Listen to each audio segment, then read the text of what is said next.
खरं आपण नेहमी गुरुदेवांच्याबद्दल ऐकत असतो, आम्हाला दृष्टांत झाला, आम्हाला एक उदाहरण प्राप्त झालं. पण मी आता असं म्हणेन, व्यक्तिशः आम्हाला दृष्टांत नाही झाला, महादृष्टांत झाला. तो कसा?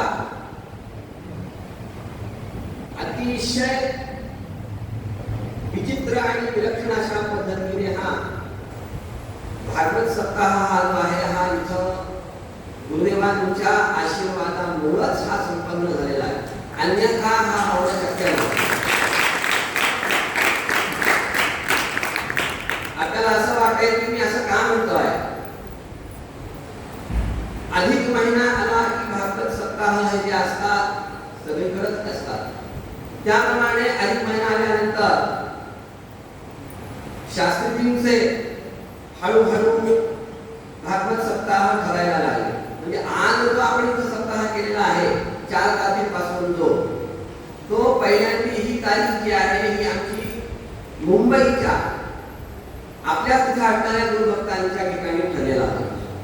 म्हणजे मला सांगायचं आहे काय, परमपूज्य श्री रामकृष्ण महाराज जे आहे, स्वामी जे आहे, हे नावाप्रमाणे कसे श्रेष्ठ आहे हे मी आपल्याला या ठिकाणी सांगू इच्छितो.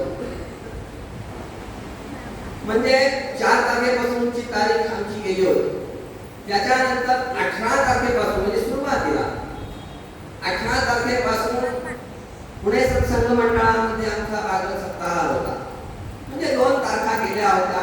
मध्ये कोणती तारीख घ्यायची किंवा त्या काळामध्ये सप्ताह करायचा अशी काही प्रगती गुरुजींची नव्हती. अशा तारखा ठरल्या, सगळं झालं. दरम्यानच्या काळामध्ये म्हणजे साधारण मेच्या 1-2 तारखेला इथून महादृष्टांताला सुरुवात आहे. बघा, नेहमीप्रमाणे आमच्या मुलांच्या स्वप्नामध्ये गुरुदेव आले. जो फोटो समोर आहे ना तसाच फोटो आणि तसंच चित्र घेऊन समोर आले.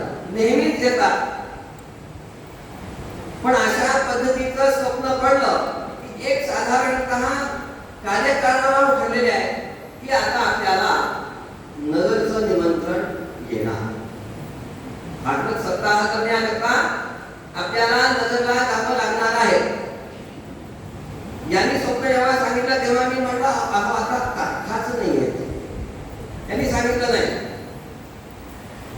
गुरुची आज्ञा जी आहे, आज्ञा गुरुणाम अनुल्लंघनीया. काहीही झालं तरी गुरुची आज्ञा आपल्याला टाळता येणार नाही. समजा जर आपल्याला निमंत्रण आलं तर आपल्याला तिथं जावंच लागेल. तो गुरुदेवांचा आदेश आहे. आपल्याला सुरुवातीला त्यांनी आम्हाला सांगितलेलं आहे असं त्यांनी मला सांगितलं. ठीक आहे, बघूया. 2-3 दिवस पुढे गेले.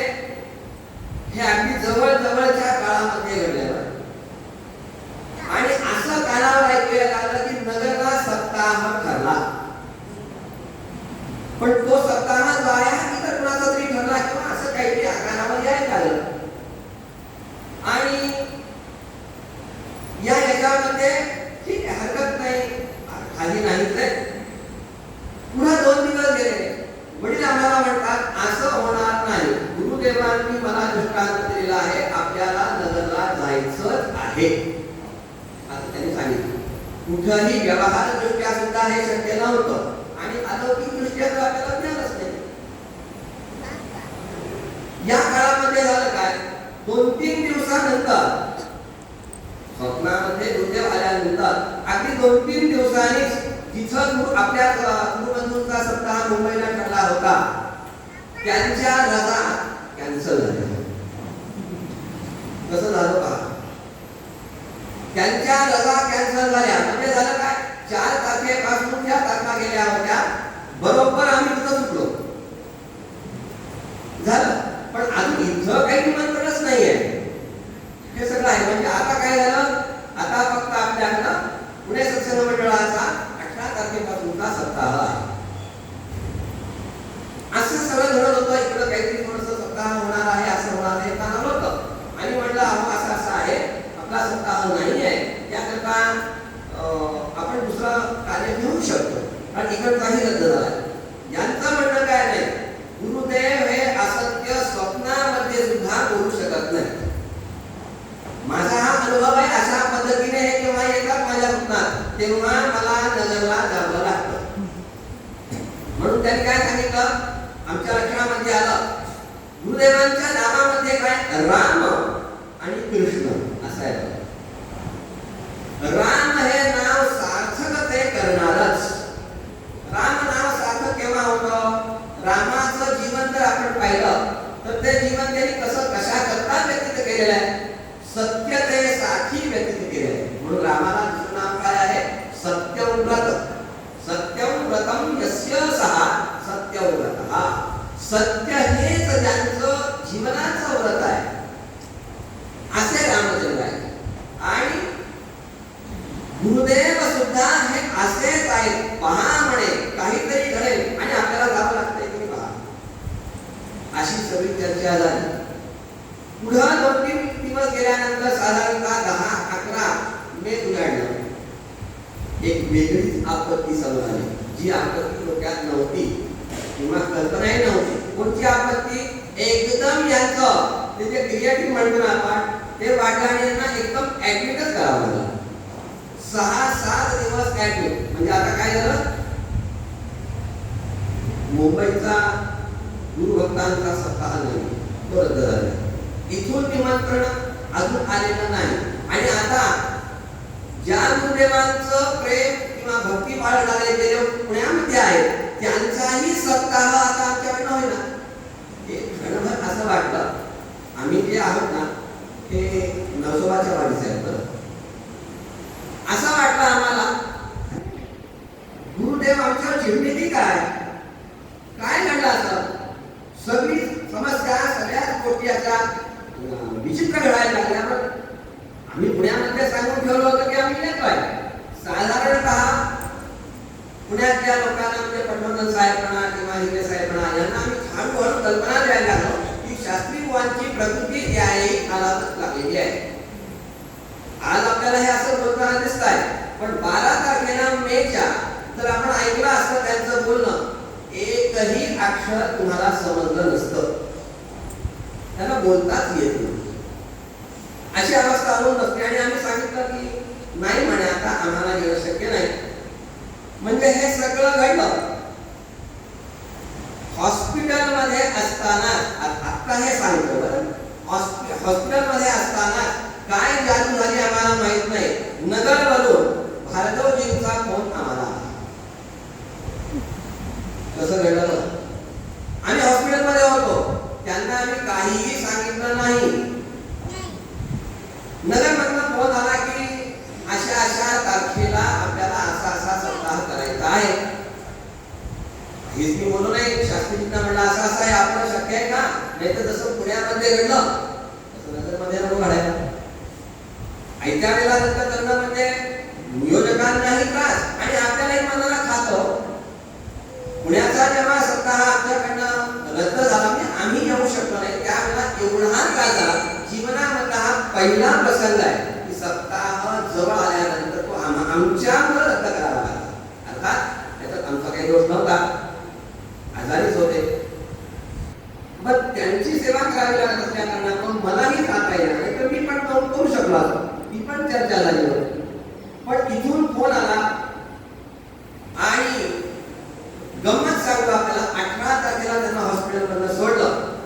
सोडताना डॉक्टरांनी त्यांना काय सांगितलं, 60 डॉक्टर म्हणून आहे, शास्त्रीजी तुमची प्रवृत्ती आम्हाला माहिती आहे आणि आता प्रवृत्ती पण माहिती आहे. प्रवृत्ती तुमची स्वस्थ न बसण्याची आहे, प्रकृती तुमची कार्य करू न शकण्याची. याकरता अधिकस्य अधिकम फलम म्हणून अधिक महिन्यामध्ये श्रम करू नका. शास्त्रीजी म्हणाले ठीक आहे, इथपर्यंत आलाय, आता घरी जाऊ द्या. त्यानंतर हळूहळू औषध घेऊन प्रकृती ठीक व्हायला लागली. म्हणजे मला सांगायचंय काय, शिवे रुष्टे गुरुस्त्राता. अगदी हे वचन इथं सिद्ध होत आहे. गुरुगीतेमध्ये आलेलं हे वचन आहे. शिवे रुष्टे गुरुस्त्राता गुरव रुष्टे न दश. कश्चन. जर शिव चिडला असेल, शंकराला जर आमचा राग आला, इतर देवांना जर आमचा राग आला, तर आमचं रक्षण गुरु करू शकतो. पण गुरुला जर राग आला, शंकर असो, विष्णू असो, ब्रह्मदेव असो, कोणीही आपलं रक्षण करू शकत नाही.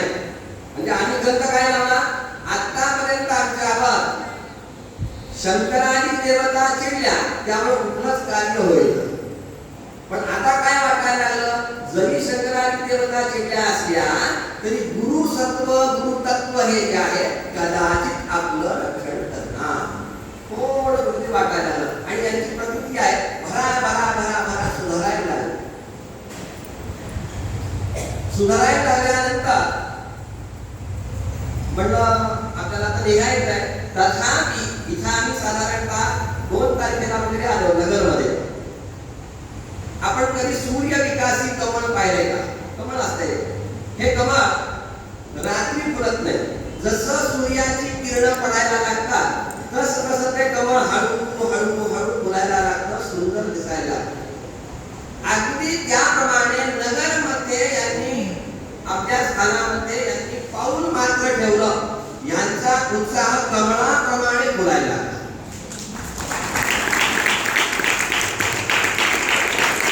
म्हणजे असं वाटायला लागलं की अरे ही जर जादू असेल तर आपल्याला सातारला जायची गरजच नाही. हे कमळ कायमच फुलायचं जर असेल तर तुमच्या आश्रयातच राहायला पाहिजे. 1 दिवस झाला, 2 दिवस झाले आणि कोणत्याही प्रकारची वेदना, कोणत्याही प्रकारची पीडा यांना झाली नाही. हा काही अनुभव सामान्य नाही, आम्ही हा अनुभवला आहे, आम्ही हा भोगलेला आहे. समस्या काय होती आणि त्याही पेक्षा पूर्ण सांगतो. आम्ही इथं आलो, पहिल्या दिवशी महात्म्य झालं. महात्म्य झाल्यानंतर साताऱ्यावरून फोन आला, माझी मुलगी पडली आणि तिला टाके पडले. समस्या पहिली. दुसऱ्या दिवशी संध्याकाळच्या प्रवचनाला फोन आला. जेव्हा हॉस्पिटलमध्ये यांना ऍडमिट केलं होतं त्याच हॉस्पिटलमध्ये आमच्या घरातल्या एका सदस्यालाही परत ऍडमिट केलं. आता करायचं काय? आम्ही सांगितलं तिकडं तुम्ही आता फोन करू नका. कारण काय, सातारा आमच्या दृष्टीने सध्या काय झाला, विज्ञानाचं माहेर घर. आणि हे काय झालं, गुरुदेवांची जागा काय झाली, अहो विकासाला जागा देणारी, प्रतिभेला उत्तम जागा देणारी एक दिव्य भूमी झाली. आम्ही सातारचे पहिले 2-3 दिवस पूर्ण बंद करून टाकले. म्हणजे सांगायचंय काय मला, रामाचं तत्व गुरुदेवांच्या मध्ये कोणतं सत्यत्वाचं, आणि कृष्णाचं तत्व सुद्धा या गुरुदेवांच्या आपल्या आपण म्हणतो, रोज दर्शन घेतो. पण आमचा अनुभव असा आहे, गुरुदेव हे अद्भुत आहे, दुसरं नावच नाही. आपण जे गुरुदेवांना समजतोय ना त्याही पेक्षा ती फार मोठी ताकद आहे. या ताकदीकडे पाहण्याकरता, या ताकदीचं ज्ञान होण्याकरता ती फक्त आपल्याला दृष्टी आली पाहिजे. कोणती कृष्णाची कोणती प्रवृत्ती किंवा कोणतं तत्व गुरुदेवांच्या मध्ये आहे. कृष्णाने केलंय काय? कृष्ण म्हणतो काय माहितीये का, तुम्ही माझ्या जवळ प्रामाणिकपणे या, माझ्यासारखा दुसरा मित्र तुम्हाला मिळणार. आयुष्यभर कृष्णाच्या जवळ अर्जुन राहिला आणि कृष्णाने अर्जुनाला मित्र मानून आयुष्यभर त्याचं संरक्षण केलं. आज आमचं सुद्धा संरक्षण कृष्णासारखं सामान्य आमच्या लोकांचं संरक्षण आज या गुरुदेवांनीच केलं. मित्रत्वाचं लक्षण सांगितलंय, पापान निवारयति योजयते हिताय, दोषान निकुहति गुणान प्रकटीकरोति, आपद्गतम न च जहाति ददाति काले, सन्मित्र लक्षणमिदं प्रवदन्ति सन्तः. संतांनी काय सांगितलंय, सन्मित्र कुणाला म्हणायचं. आपला सन्मित्र कोण आहे, पहिला गुरु हा आपला मित्र व्हायला पाहिजे. म्हणजे कसं, मित्रासारखं त्याच्याशी वागायचं आपण नाही, तो आपल्याशी मित्रांनी वागला पाहिजे, मित्रासारखं वागला पाहिजे. पापान निवारय, जर त्याला आम्ही मित्र केलं ना तर तो काय करतो, पहिलं काम करतो काय, पापान आपलं पाप नष्ट करतो. पापांनिवारे आमचं पाप त्यांनी नष्ट केलं म्हणून तर आम्ही इथे येऊ शकतो, नाहीतर त्याच धुंक्यामध्ये आम्ही अडकलो असतो नसतो आलो. म्हणजे पहिलं त्यांनी केलं काय, पापांपासून आमचं संरक्षण. योजयते हिताय, मित्राला गुरुदेव किंवा भगवान श्रीकृष्ण करतो काय, चांगल्या गोष्टींच्या मध्ये रममाण करतो. जर आम्ही साताऱ्यात असतो तर काय चालू झालं असतं, घर हॉस्पिटल एवढ्याच यात्रा चालू झाल्या असतात. पण इथं आम्हाला काय केलं, चांगल्या कामामध्ये गुंतवलं, म्हणजे गुरुसेवेच्या भागवताच्या कामामध्ये गुंतवलं. दोषांनी होती, आमचे दोष पाप हे लपवले, टाकून दिले, घालवले. पापांनिवारयति योजयते हिताय दोषांनी होती, गुणान प्रकटी करोति, आपल्या गुणांना प्रकट केलं जातं. कोणते गुण आमचे प्रकट झाले, अहो चांगलं आरोग्य रूपी गुण हे भगवंतांनी प्रकट केले इथं. नाहीतर काय खड्ड्यातच चालू होतं ना. आपद्गतम न च जहाति, तुला काय सांगितलं, आपत्तीमध्ये गेलेल्याला गुरुदेव किंवा भगवान श्रीकृष्ण कधीही टाकत नाही. आम्ही आपत्तीमध्येच होतो, आम्हाला टाकलं नाही त्यांनी. उलट केलं काय, आपद्गतम न च जहाति ददाति काले, आमच्यासाठी त्यांनी काळ तयार केला, लक्षात ठेवा. म्हणून सन्मित्र लक्षणमिदं, असं ते सगळं चांगल्या मित्रांचं लक्षण आहे ना, हे ज्याप्रमाणे कृष्णामध्ये आहे, आज त्या कृष्णासारखं संरक्षण आमच्या. म्हणून मी म्हटलं ना पहिल्यांदी, रामाचे सगळे गुण भगवंतामध्ये आपल्या गुरुदेवांच्या मध्ये आहेत आणि हे कृष्णाचेही गुण या गुरुदेवांच्या मध्ये आहेत. म्हणून नुसतं रामकृष्ण आपण म्हणता कामा नये, आपण काय म्हटलं पाहिजे, रामकृष्ण स्वरूप पूज्य श्री रामकृष्ण परमहंस महाराज की जय. इतकं याचं श्रेष्ठत्व आहे आणि या श्रेष्ठत्वाचा अनुभव हा आपल्याला उत्तम पद्धतीने आलेला आहे. भागवतामध्ये आपण गुरुजींनी सांगितल्याप्रमाणे ऐकलं, भगवान श्रीकृष्णांचं निर्याण जेव्हा चाललं होतं तेव्हा सगळे समोरचे लोक रडायला लागले, देवा आपण चालला, आमच्याकडे कोण, तुमची आमची गाठ कधी पडणार. त्यावेळेस त्यांनी काय सांगितलं, अरे मी कुठेही गेलेलो नाही, हा श्रीकृष्ण मी कुठे आहे, मी या भागवतामध्ये पूर्णतः जाऊन बसलेलो आहे, संपूर्ण मी भागवतामध्ये.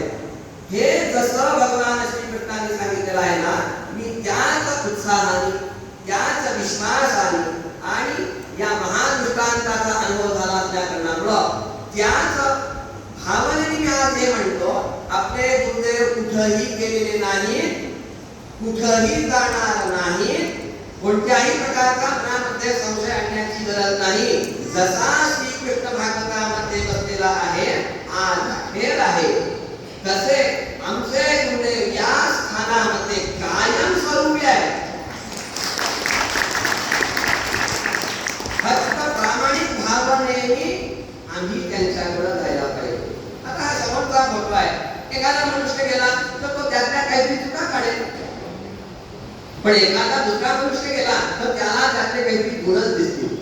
आमची दृष्टी बदलायला पाहिजे, आमचे विचार बदलायला पाहिजे. ज्या वेळेला आमची दृष्टी, आमचे विचार बदलतील ना, गुरुदेव हे तुमच्या समोरच आहेत, आमच्या समोरच आहेत. फक्त ही दृष्टी तात्पुरती असता कामा नये, मरेपर्यंत.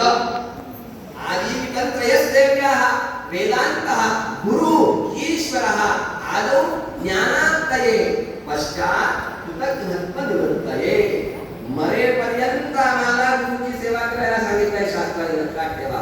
गुरुची सेवा म्हणजे काय, गुरुची आता काही फायदा पण नसताना की काय, पण कुठेच पाय आम्हाला तर दिसत नाही, आम्ही पापी आहोत नाही. गुरुची सेवा म्हणजे काय, आम्हाला सद्गुरूंनी गुरुदेवांनी जे सांगितलेलं आहे ते प्रामाणिकपणे करणं. वेद सेवा, पुराणादी उत्तम सेवा, नामस्मरणादी चांगल्या गोष्टी, या ज्या काही आपल्याला गुरुदेवांनी सांगितलेल्या आहेत ना, खरोखर या जर आपण केल्या ना, तर गुरुदेवांच्या सारखा आनंद, म्हणजे गुरुदेवांना जो आनंद होईल ना, त्या आनंदाचं वर्णन करू शकत नाही. एक वेळ गुरुदेवांच्या फोटोला गुरुदेव म्हणतील, माझ्या फोटोला नमस्कार नमस्कार नाही केला तरी चालेल, पण तुम्ही हे माझं कार्य करा. याकरता गुरुभक्तांच्या मध्ये आम्ही पण आहोत. हा महादृष्टांत आम्हाला आलेला आहे. या भागवताच्या या सगळ्याच्या निमित्ताने आपण असं म्हणूया की तुम्ही आम्ही सगळे मिळून जो हा काही गुरुदेवांचा महान रस आहे, दिव्य रस आहे, तो ओढणं सुरुवातीला ढकलणं पुढे नेणं अवघड वाटत आहे. हा रथ जो आहे, हा जर आपण सगळ्यांनी मिळून पुढे नेण्याचा प्रयत्न केला ना, अहो हा रथ खेळण्याची गाडी वाटेल आपल्याला. एवढी ताकद या गुरुदेवांच्या मध्ये आहे आणि या पद्धतीने आपण हे कार्य करूया. हा संपूर्ण भागवत सप्ताह सर्वथा आणि सर्वथा गुरुदेवांच्याच आशीर्वादाने आणि गुरुदेवांच्याच कृपेने झालेला आहे. अशा पद्धतीचं हे उदाहरण मी आपल्याला या ठिकाणी दिलंय. हेच माझं मनोगत आहे. मी काय मनोगत देणार आहोत? गुरुदेवांच्या बद्दल मी काही सांगणं म्हणजे सूर्यापुढं बॅटरी लावण्यासारखं आहे. एवढा महाभाग सूर्य जो आहे, दिव्य तेजाने झालेला असतो, त्याला अहंकार होत नाही. आम्ही बॅटरी मारली की मात्र आम्हाला बॅटरीच्या प्रकाशाने मी बॅटरी मारली असा अहंकार होतो. आमचं सामर्थ्य काहीही नाहीये. सगळं सामर्थ्य गुरुदेवांचं आहे. आपण सगळे मिळून कार्य करूया आणि उत्तम रीतीने हे दिव्य कार्य जे आहे आपण करूया. अशा पद्धतीने माझं मनोगत या ठिकाणी मी व्यक्त करतो आणि सकाळच्या वाचनाची काही सेवा आहे ती संपूर्णतः गुरुदेवांच्या चरणी अर्पण करतो आणि त्यांना सांगतो आमच्याकडे काही चुकलं असेल, चुकणार असेल त्या सगळ्या गोष्टींच्या आत्ताच आपण लक्ष द्या आणि एखादा कागद काढीने जसा सहज करून जातो ना, तशा या आमच्या चुका ज्या आहेत एका सेकंदामध्ये आमच्या घालवा आणि आम्हाला त्या पदरामध्ये घ्या. आम्हाला